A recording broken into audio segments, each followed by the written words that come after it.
अलहदर real estate and builder से मैं हूं Haider Khan. Multi garden B17, Faisal hills और फैसल मार्गला सिटी के बारे में कोई भी अपडेट आती है, कोई भी अपॉर्चुनिटी आती है, हमेशा आपके साथ इसी प्लेटफॉर्म से शेयर करता रहता हूं।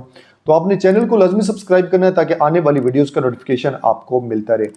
आज की वीडियो में हम डिस्कस करेंगे जी फैसल हिल्स के बारे में, फैसल हिल्स की मौजूदा सूरत हाल के बारे में। रेट्स के अंदर दिन ब दिन तेज़ी हो रही है, कितनी तेज़ी है, कितनी इसमें हकीकत है, कितनी इसमें फेक खबरें हैं, गवर्नमेंट की न्यूज़ का क्या इम्पैक्ट है, वाकई ही कोई रियल स्टेट को बड़ा बेनिफिट देने जा रही है गवर्नमेंट या सिर्फ ये फेक खबरें। इसके अलावा सबसे बड़ी जो अहम चीज़ है, क्या फैसल हिल्स के अंदर दोबारा हमें इन्वेस्टमेंट करना चाहिए, फैसल हिल्स के अंदर अगर इन्वेस्टमेंट करें तो किस ब्लॉक के अंदर मार्जिन मौजूद है। मैं आपको ये हमेशा एक वीडियो में बताता रहता हूँ कि जितनी भी सराउंडिंग की हमारी सोसाइटीज़ हैं, जितनी भी रावलपिंडी इस्लामाबाद के अंदर वेल नोन हाउसिंग सोसाइटीज़ हैं जो आपको डिलीवर कर रही हैं, कुछ ऐसी सोसाइटीज़ जो डिलीवर नहीं कर रही उनको तो हम इसमें कंसीडर ही नहीं करते। जो डिलीवर कर रही हैं उनमें अगर देखा जाए इस टाइम मल्टी गार्डन B17 और फैसल हिल्स की पोजीशन ज़्यादा बेहतर है। इनकी अप्रोच अच्छी है, इनकी डेवलपमेंट अच्छी है और डेवलपमेंट के साथ साथ मज़े की जो चीज़ है वो इसकी मेंटेनेंस है। बड़ी बड़ी हाउसिंग सोसाइटीज़ में नाम नहीं लूँगा और लेना मुनासिब भी नहीं होता। अगर आप उनकी मेंटेनेंस देखें तो मेंटेनेंस में वो बहुत ज़्यादा पीछे हैं। मेंटेनेंस में लोग उनसे सेटिस्फाई नहीं है, बहुत ज़्यादा मुश्किलात का सामना है उनको। बड़े बड़े वेल नोन सेक्टर्स हैं लेकिन मेंटेनेंस पे आके वो ज़ीरो हो जाते हैं। मगर अल्हम्दुलिल्लाह मल्टी और फैसल हिल्स जो है इस मामले में अपनी मिसाल आप हैं। यहाँ पे मेंटेनेंस लोगों को अच्छी मिल रही है, लोगों का लेवल ऑफ सेटिस्फैक्शन बाकी हाउसिंग सोसाइटीज़ की निस्बतन बहुत ज़्यादा है। सबसे पहले अगर हम गवर्नमेंट के बारे में बात करें तो गवर्नमेंट रियल एस्टेट को बड़े बेनिफिट देने जा रही है, अभी उसकी इंप्लीमेंटेशन नहीं हुई और इसके बारे में बहुत ज़्यादा लोगों ने मनफी प्रोपोगंडा भी किया था जी गवर्नमेंट ने जितने भी डिसीजन लिए थे वो सारे रिवर्स होने जा रहे हैं और उस पर इंप्लीमेंटेशन नहीं होगा। वज़ीर आज़म साहब ने ये सारी चीज़ें रोक दी हैं, IMF के ये एतराज़ात हुए थे। ये चीज़ें बिल्कुल 100% फेक हैं।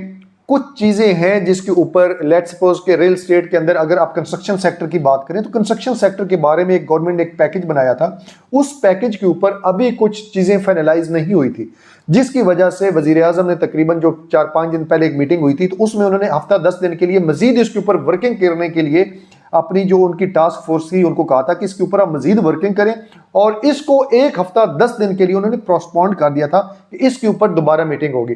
इसका हरगिज़ मतलब ये नहीं था कि उन्होंने जितनी भी टैक्स के बारे में पहले खबरें आई थी कि टैक्स एडवांस टैक्स जो 0.5% कर दिया जाएगा या जितने बाकी रिलैक्सेशन दी थी वो ख़त्म कर दिया जाएगा, ऐसी कुछ भी नहीं थी। वो सारी चीज़ें अल्हम्दुलिल्लाह अपनी जगह के ऊपर मौजूद हैं। बहुत से लोगों ने लास्ट वीडियो के ऊपर भी कमेंट्स किया था कि गवर्नमेंट तो ये चीज़ें रोक रही है और आप इसकी चीज़ों को प्रमोट कर रहे हैं। हम वही चीज़ें आपको बताते हैं जो रियलिटी के ऊपर हैं, जो चीज़ें इस टाइम एग्जिस्ट कर रही हैं वो ये आपके साथ शेयर करते हैं। इंशाल्लाह ये सारी खबरें आपको मार्च के माह में इंप्लीमेंट होती हुई दिखाई देंगी। इसके बाद अगर हम इंटरनल बात करें फैसल हिल्स के रेट्स के बारे में तो अल्हम्दुलिल्लाह मार्केट में काफ़ी ज़्यादा बेहतरी आई है। एग्जेक्टिव ब्लॉक से लेकर C ब्लॉक, हर ब्लॉक के अंदर बेहतरी आई है, हर ब्लॉक के रेट इंक्रीज हुए। और इस टाइम अगर हम बात करें कि अब वक्ती सूरत हाल के बारे में तो वक्ती सूरत हाल सिर्फ थोड़ी सी मार्केट इस टाइम कंपैरेटिवली स्टेबल हुई है, रुकी है। जो रेट डे बाय डे बढ़ रहे थे उसके अंदर थोड़ी सी एक टाइम आप ऐसे समझे कि ब्रेक लगी है।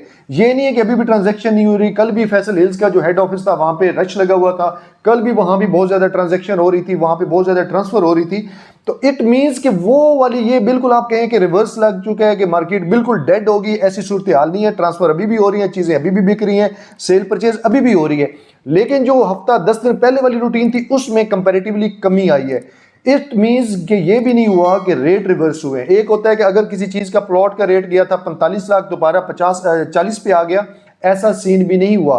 45 लाख वाला प्लॉट अभी 45 पे ही है, जाने ऊपर के चांस ज्यादा है, नीचे के ना होने के बराबर है। तो बाकी आप सब लोग जानते हैं कि वैसे भी रमजान शरीफ का महीना आ रहा है और रमजान के महीने में चीजें एक दफा वैसे भी रूटीन में रुक जाती हैं। तो ये एक बड़ा एडवांटेज है उन लोगों के लिए जो इस टाइम परचेजिंग करने चाहते हैं कि उनको एक मौका मिल गया कि वो मुनासिब रेट के ऊपर चीजें फिर दोबारा से खरीद लें। और इंशाल्लाह जैसे मार्च के अंदर ये टैक्स के बारे में इंप्लीमेंटेशन होगी और उसके साथ साथ जो आपका काइबर रेट है, रेट इंटरेस्ट रेट है, वो दिन ब दिन कम हो रहा है, वो 9% से 7% भी इंशाल्लाह आ जाएगा। अभी 12% राइट नाउ चल रहा है। उसके साथ साथ जो इंटरनल डेवलपमेंट हो रही है इस टाइम, पिछले दिनों में आपको पता है कि फैसल हिल्स के अंदर मस्जिद इब्राहिम C ब्लॉक के अंदर उसके इफ्तिताह चौधरी साहब ने किया है। ये जुमे वाले दिन, ये जो अभी जुमा आ रहा है नेक्स्ट जुमा, इसके अंदर सुपर नोवा स्कूल का भी इफ्तिताह होने जा रहा है C ब्लॉक के अंदर। उसके अलावा यहाँ पे कमर्शियल जो बिल्डिंग है वो भी स्टार्ट होने जा रही हैं और इस टाइम चौधरी मजीद साहब का ज़्यादा फोकस बी और सी ब्लॉक और डी ब्लॉक के ऊपर है। आपको पता है पिछले दिनों के अंदर सी और डी ब्लॉक के अंदर सुई गैस का भी काम, उसका भी इफ्तिताह हो चुका है और प्रॉपर वहाँ पे ऑन साइड काम हो रहा है। तो इसलिए अभी आपके पास जो मार्जिन है वो ज़्यादा से ज़्यादा बी और सी का है। ए ब्लॉक और एग्जीक्यूटिव ब्लॉक का रेट काफ़ी ज़्यादा ऊपर जा चुका है। इस टाइम अगर आप इन्वेस्टमेंट करना चाहते हैं, आपको यही मशवरा दूंगा कि आप बी और सी ब्लॉक के अंदर अच्छी लोकेशन के ऊपर बाइंग कर लें और ये अभी आपके पास इसमें अच्छा मार्जिन मौजूद है। 5 मरला का प्लॉट अभी भी आपको 35 से लेकर 50 लाख की ब्रैकेट में मिल जाएगा। आपको 14 मरला का प्लॉट भी तकरीबन कोई 80-85 लाख रुपए के बजट में, 90 लाख के बजट में मिल जाएगा। कुछ ऐसी लोकेशन भी हैं जहां पे इससे ऊपर भी आपको प्लॉट मिलेगा, कुछ ऐसे भी लोकेशन है जहां पे इस ब्रैकेट से कम भी मिल जाएगा। इसी तरीके से कनाल का प्लॉट भी आपको तकरीबन करोड़ से लेकर 1 करोड़ 10-12 के बजट के अंदर अभी आपको बी और सी ब्लॉक के अंदर मिल सकता है। तो ये वो प्लॉट हैं जो 1-30-35 तक जाने वाली इनकी कंडीशन है और इंशाल्लाह जाएंगे। चौधरी साहब का बड़ा फोकस है इस टाइम बी और सी ब्लॉक के ऊपर। आगे बहुत कुछ होने जा रहा है बी और सी ब्लॉक के अंदर, बहुत ज़्यादा मजीद डेवलपमेंट होने जा रही है, बहुत ज़्यादा मजीद इंप्रूवमेंट होने जा रही है जो कि सोसाइटी करने जा रही है। कल चौधरी साहब की मीटिंग थी और मीटिंग में उन्होंने हमें बताया कि अभी उनका बहुत ज़्यादा आने वाले दिनों के अंदर खुशखबरियाँ हैं रिलेटेड टू बी और सी ब्लॉक। तो लिहाजा जितने भी लोग अभी घर बनाना चाहते हैं और वो चाहते हैं कि मुनासिब रेट के ऊपर हमें चीज़ें मिल जाएँ तो वो बी और सी ब्लॉक को प्रेफर करें। नो डाउट कि जीटी रोड से थोड़ा सा दूर हो जाता है, मगर याद रहे कि ये मल्टी गार्डन B17 के जो जी ब्लॉक है उसके साथ मुल्क है और इसी को आगे मोटरवे के साथ भी जोड़ा जाएगा। और 3 से 4-5 माह के अंदर, मैक्सिमम आप 5 माह लगा लें, इन गर्मियों के अंदर इसी को वाकैंट गेट नंबर 2 है, बैरियर नंबर 2 है, वहां तक भी इसको एक्सेस दी जाएगी। तो ये बड़ी बड़ी खबरें आने जा रही हैं आने वाले दिनों के अंदर। तो लिहाजा अगर आप खरीदारी करना चाहते हैं, अगर आप इन्वेस्टमेंट करना चाहते हैं तो आपके पास एक गोल्डन मौका है कि आप इस अपॉर्चुनिटी का फायदा उठाएं और एज सुन एज पॉसिबल आप यहां पे बाइंग करें। मजीद अगर आपको डिटेल्स चाहिए, आप परचेजिंग करना चाहते हैं, इवन आप फरोख्त भी करना चाहते हैं, तो आप इस नंबर के ऊपर मुझसे रब्ता करें। इंशाल्लाह पूरी जिम्मेदारी के साथ आपको सर्विसेज देंगे। इस तरह की वीडियोस आपके लिए मजीद भी बनाते रहेंगे। चैनल को लाजमी सब्सक्राइब करें ताकि आने वाली वीडियोस का नोटिफिकेशन आपको मिलता रहे। इजाजत दें, अल्लाह हाफिज।